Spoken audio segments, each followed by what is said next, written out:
بسم الله الرحمن الرحيم. يسبح لله ما في السماوات وما في الأرض، له الملك وله الحمد وهو على كل شيء قدير. هو الذي خلقكم فمنكم كافر ومنكم مؤمن، والله بما تعملون بصير.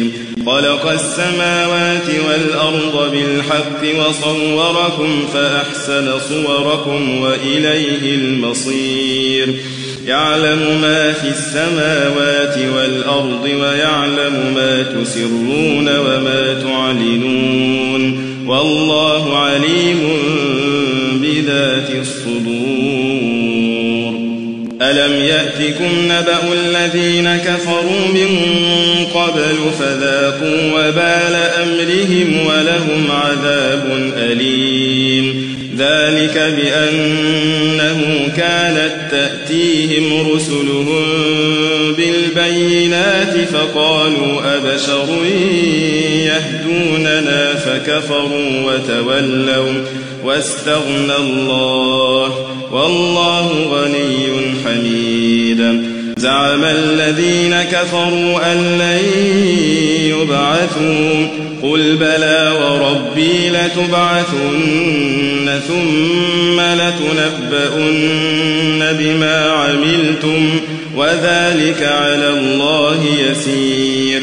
فآمنوا بالله ورسوله والنور الذي أنزلنا، والله بما تعملون خبير. يوم يجمعكم ليوم الجمع ذلك يوم التغابن، ومن يؤمن بالله ويعمل صالحا يكفر عنه سيئاته ويدخله جنات تجري من تحتها الأنهار خالدين فيها أبدا، ذلك الفوز العظيم.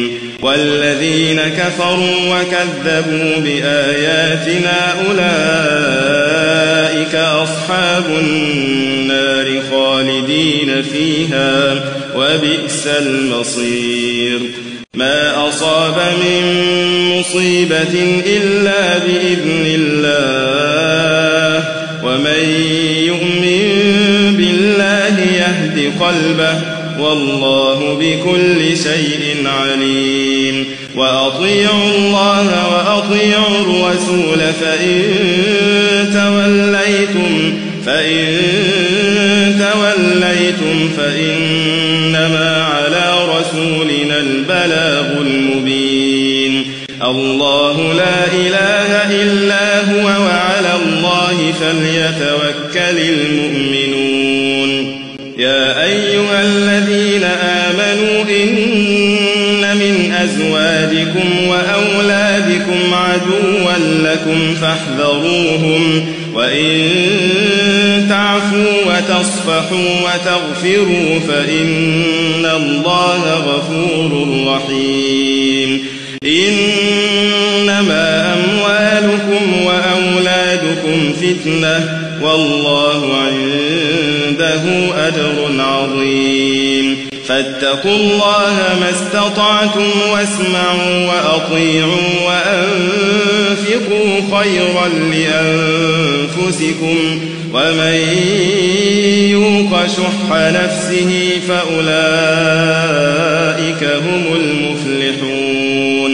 إن تقرضوا الله قرضا حسنا يضاعفه لكم ويغفر لكم، والله شكور حليم.